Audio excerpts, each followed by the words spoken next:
जय माता दी भक्तों। आज का जो वीडियो मैं बना रहा हूँ ये उन सब भक्तों के लिए है जो अक्सर मुझसे सवाल करते हैं कि गुरुजी हमें प्लीज़ बताइए कि हमारे कुलदेवी कुलदेवता कौन है। क्योंकि जो हमारे पूर्वज या हमारे पुराने लोग जिनकी भी सेवा उठाते थे या जिनको भी नाम लेते थे, जिनकी भी पूजा करते थे, उनकी जानकारी हमारे पास नहीं है या हमें नहीं पता हाँ वो किन की पूजा अर्चना करते थे या कौन हमारे कुलदेवी और कुलदेवता हैं। आज का जो वीडियो है ये उसी संदर्भ में है जिसमें मैं आपको पूरी जानकारी दूंगा कि आप कैसे पता कर सकते हैं आपके कुलदेवी, आपके कुलदेवता कौन है, आपको कैसे उनका नाम लेना है, कैसे उनकी पूजा अर्चना करनी है और कैसे वो आपको दर्शन दे सकते हैं। तो इन्हीं सब की जानकारी इस वीडियो के माध्यम से होगी आपको। आपसे मेरी रिक्वेस्ट है कि आप एक बार नहीं, दो बार नहीं, 3 बार कम से कम इस वीडियो को पढ़िए, इस वीडियो को सुनिए, ताकि आपको अच्छे से समझ आ जाए और कैसे आपको अपने कुलदेवी कुलदेवता को पहचानना है या कैसे वो आपको दर्शन देंगे वो आपको अच्छे से समझना होगा, ताकि कल के दिन आपको ये चीज़ अच्छे से ज्ञात हो जाए और आगे अपने आने वाले वंश को, अपने आने वाले परिवार को आप ये बता सकें कि आपके कुलदेवी, आपके कुलदेवता कौन है और किन की आपको पूजा अर्चना उठानी है।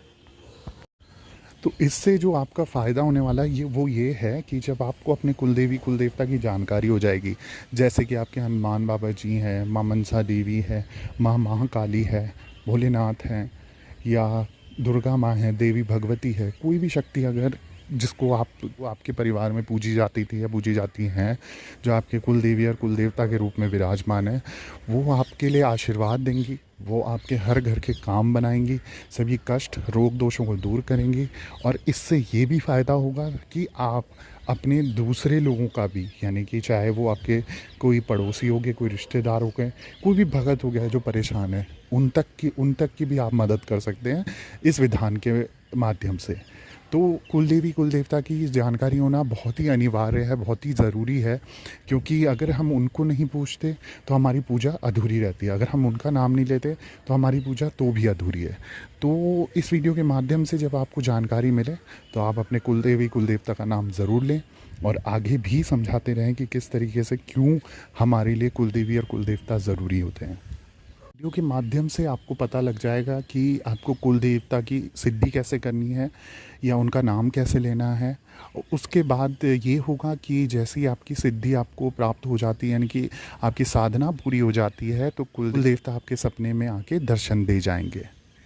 अब मेरी उन लोगों से प्रार्थना है, ये वीडियो उन लोगों के लिए भी है जिन लोगों को पता है कि उनके कुल देवता कुल देवी कौन है, और ये उनके लिए भी है जिनको नहीं पता कि उनके कुल देवी कुल देवता कौन है। इससे ये आपको बेनिफिट मिलेगा, फ़ायदा ये होगा कि आपको स्वप्न में प्रत्यक्ष दर्शन हो जाएंगे अपने कुलदेवी कुलदेवता के, और आप उनसे अपना मनचाहा काम भी करा सकते हैं उनके पूजा विधान से। तो एक बार अगर आपकी सिद्धि आपको प्राप्त हो जाती है अपने कुलदेवी कुलदेवता के नाम की, तो आपको बहुत फ़ायदा पहुंचेगा। अब जो साधना आपको करनी है ये पूरे पूरे 21 दिनों की साधना होगी, जिसमें आपके कुलदेवी कुलदेवता प्रत्यक्ष रूप में आपको सपने में दर्शन दे देंगे। तो आपको 21 दिन तक ये साधना करनी है। इसके लिए आपको शुभ समय का इंतज़ार करना होगा, शुभ समय आपको चुनना होगा जब आप ये साधना की शुरुआत करोगे, जैसे होली, दीपावली, नवरात्रे और सब। अगर आपके शुभ समय में जो भी समय आता है उस समय पे आप ये साधना शुरू कर सकते हैं। पूरे लगातार 21 दिन की साधना होगी ये साधना आप किसी भी शुभ समय में देख के 21 दिन लगातार आपको ये साधना करनी होगी। साधना का शुभ समय आप होली, दीपावली, नवरात्र और शिवरात्रि, दशहरा, गुरु पुष्य योग, ग्रहण काल और योगिनी एकादशी, भैरव अष्टमी हो, हनुमान जयंती हो, इन सब दिनों पे आप ये साधना की शुरुआत कर सकते हैं, ताकि आपकी कुल देवी कुल देवता आपको प्रत्यक्ष रूप में दर्शन दे सकें, आपको उनकी सिद्धि प्राप्त हो सके और आप अपना भी और दूसरों का भी भला कर सकें। और अगर इनमें से कोई भी दिन या शुभ समय आसपास ना हो तो आप किसी भी अमावस्या को या किसी भी पूर्णिमा को ये साधना शुरू कर सकते हो। अब ये साधना की विधि जो है वो करनी कैसे है वो मैं आपको बता दूं कि आपको एक स्थान बनाना है। स्थान मतलब एक पाट रखना है लकड़ी का जो होता है, उस पे आपको एक ये लाल या पीले रंग का कपड़ा बिछा देना है। उसके बाद अगर आपको पता है कि आपके कुल देवता या कुल देवी कौन है, तो उनकी फ़ोटो या तस्वीर आपको रख देनी है। और अगर नहीं पता है तो एक जल का भरा पात्र आपको रख देना है। लोटे में गंगा जल और जल मिला के आपको भर के वो रख देना है। उसके बाद उसमें धूप दीप करनी है और एक घी का दीपक जलाना है। अब प्रसाद के रूप में आप उसमें आप या तो बताशे रख दीजिए, या तो मिश्री रख दीजिए, या फिर अगर दोनों चीज़ें नहीं हैं तो चीनी रख दीजिए, शक्कर रख दीजिए, या खांड रख दीजिए। इस तरीके कोई भी मीठा भोग आप रख सकते हैं वहाँ पर प्रसाद स्वरूप, भोग स्वरूप। साथ ही साथ आपको ध्यान रखना है कि आपको प्रसाद स्वरूप, भोग स्वरूप जो मैंने मीठा बताया वो रख सकते हो, या फिर वो जो मीठी खील होती है वो भी रख सकते हो, सफ़ेद रंग की जो होती है। और तीसरा जो काम ये करना है, आपको एक पानी वाला जटायुक्त नारियल रखना है आपको। उसको चुनरी से या फिर लाल कपड़े से या पीले कपड़े से लपेटना है। उसमें 11 रुपये या अपने श्रद्धा अनुसार आप भेंट स्वरूप रख सकते हैं, कितने भी रुपए, ठीक है। जैसे 11 रुपये हो गए, 21 रुपये हो गए, 51 हो गए, 101 हो गए, जैसी भी आपकी श्रद्धा हो उस हिसाब से आपको ये रखना है उसमें। अब आपको क्या करना है, हाथ में थोड़ा सा गंगा जल लेके संकल्प लेना है, संकल्प लेना है। और कुल देवी कुल देवता को आपको बोलना है कि मैं नहीं जानता, मैं अनजान हूँ, अपने कुल देवी कुल देवता का नाम नहीं जानता, तो कृपा करके मेरा ये संकल्प पूरा करो, मेरी ये सिद्धि पूरी करो, मेरी साधना पूरी करो। कोई भूल चूक हो जाए अपना बच्चा समझ के माफ़ कर दीजिएगा मुझे। या तो सपने में आके प्रत्यक्ष रूप में दर्शन दीजिए, या तो मुझे सामने आके दर्शन दीजिए, जैसे भी आप देना चाहें मुझे दर्शन देके मुझे बताइए कि मेरे कुल देवी कुल देवता का नाम क्या है, कौन है, ताकि मैं उनकी पूजा अर्चना कर सकूं, समय समय पे उनको भोग प्रसाद दे सकूं। मेरी रक्षा करिए। और इस तरीके से आप संकल्प लेके इसको जल को अपना ग्रहण करके और थोड़ा सा हाथ धुल के अपना एक माला गणेश जी की आपको करनी होगी। फिर इसके बाद जाप, जो माला आपको जाप करनी है गणेश जी के नाम की, वो है ओम श्री गणेशाय नमः, ओम श्री गणेशाय नमः, ओम श्री गणेशाय नमः।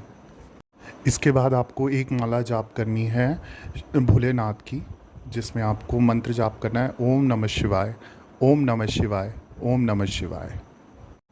इसके बाद एक माला जाप जो करनी है वो अपने कुल देवता के नाम की करनी है।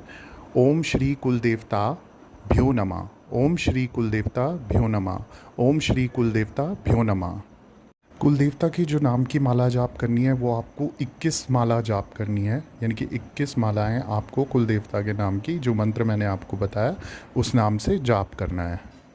जब जाप आपका पूरा हो जाए तो उसके बाद अपने जाप को आपको समर्पित करना है, अर्पित करना है अपने कुल देवता को, भगवान गणेश को, भोलेनाथ जी को।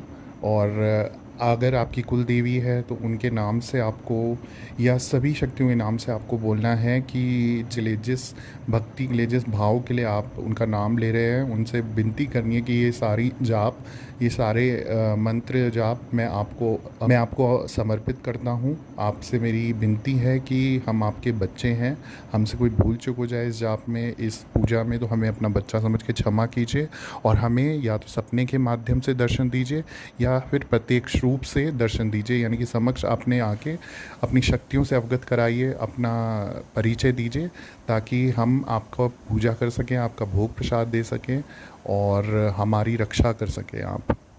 इसके बाद आपने हाथ जोड़ के अपना माथा टेकना है जहाँ पे स्थान लगाया, अपने स्थान को, अपनी गद्दी को, और भगवान को, कुल देवता को। और ऐसे ही आपको 21 दिन तक लगातार ये नियम का पालन करना है। तो इस तरीके से आपको जब तक आपका जप होता है, साधना होती है, यानी कि 21 दिन तक आपको लगातार यही नियम फॉलो करना है।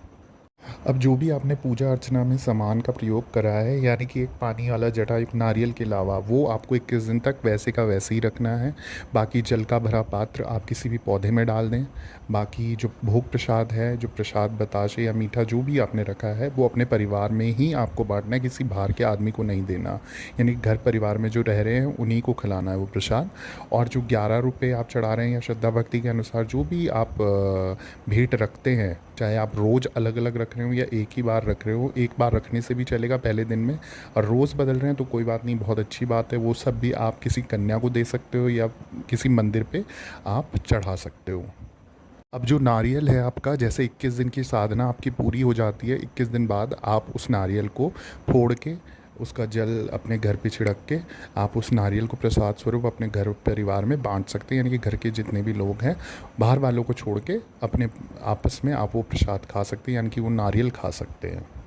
जो दिशा आपकी रहेगी जब आप इस साधना के लिए, इस सिद्धि के लिए बैठेंगे, इस साधना के लिए बैठेंगे, तो आप पूरा पश्चिम या उत्तर की दिशा का प्रयोग कर सकते हैं। उस दिशा में आप बैठ के रुद्राक्षी माला से ये जाप कर सकते हैं। जो समय है पूजा का यानी कि साधना का, वो आप सुबह भी कर सकते हैं, शाम को भी कर सकते हैं। नियम एक ही होगा 21 दिन तक। अगर आप सुबह करेंगे तो सुबह कीजिए और शाम को करेंगे तो शाम को कीजिए, पर इस समय को बदलना नहीं है आपको। जैसे ही आपको दर्शन हो जाए तो अब आप उनकी नाम लेके आप उनसे इस चीज़ के लिए बोल सकते हैं, अपना कोई भी काम करवा सकते हैं।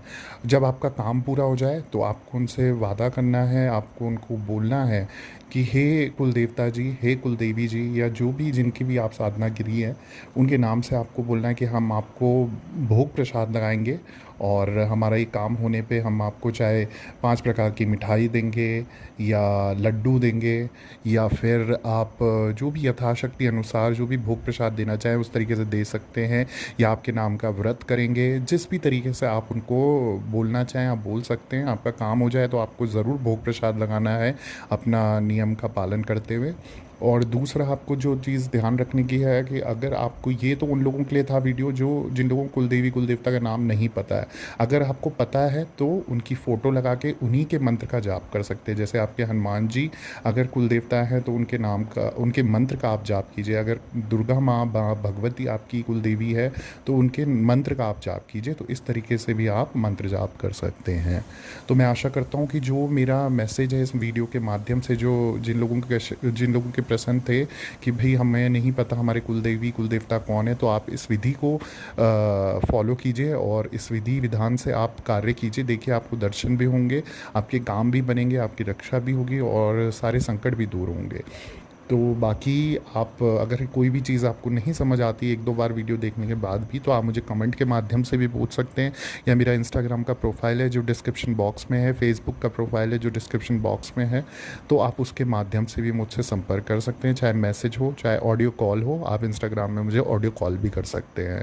बाकी मैं माता रानी से यही प्रार्थना करता हूँ आप सभी के काम बने, सभी के संकट रोग दोष दूर हों और अलावला दूर हों और सारी रास्ते खुले। माँ भगवती आप पे कृपा बरसाए रखे। जय माता दी।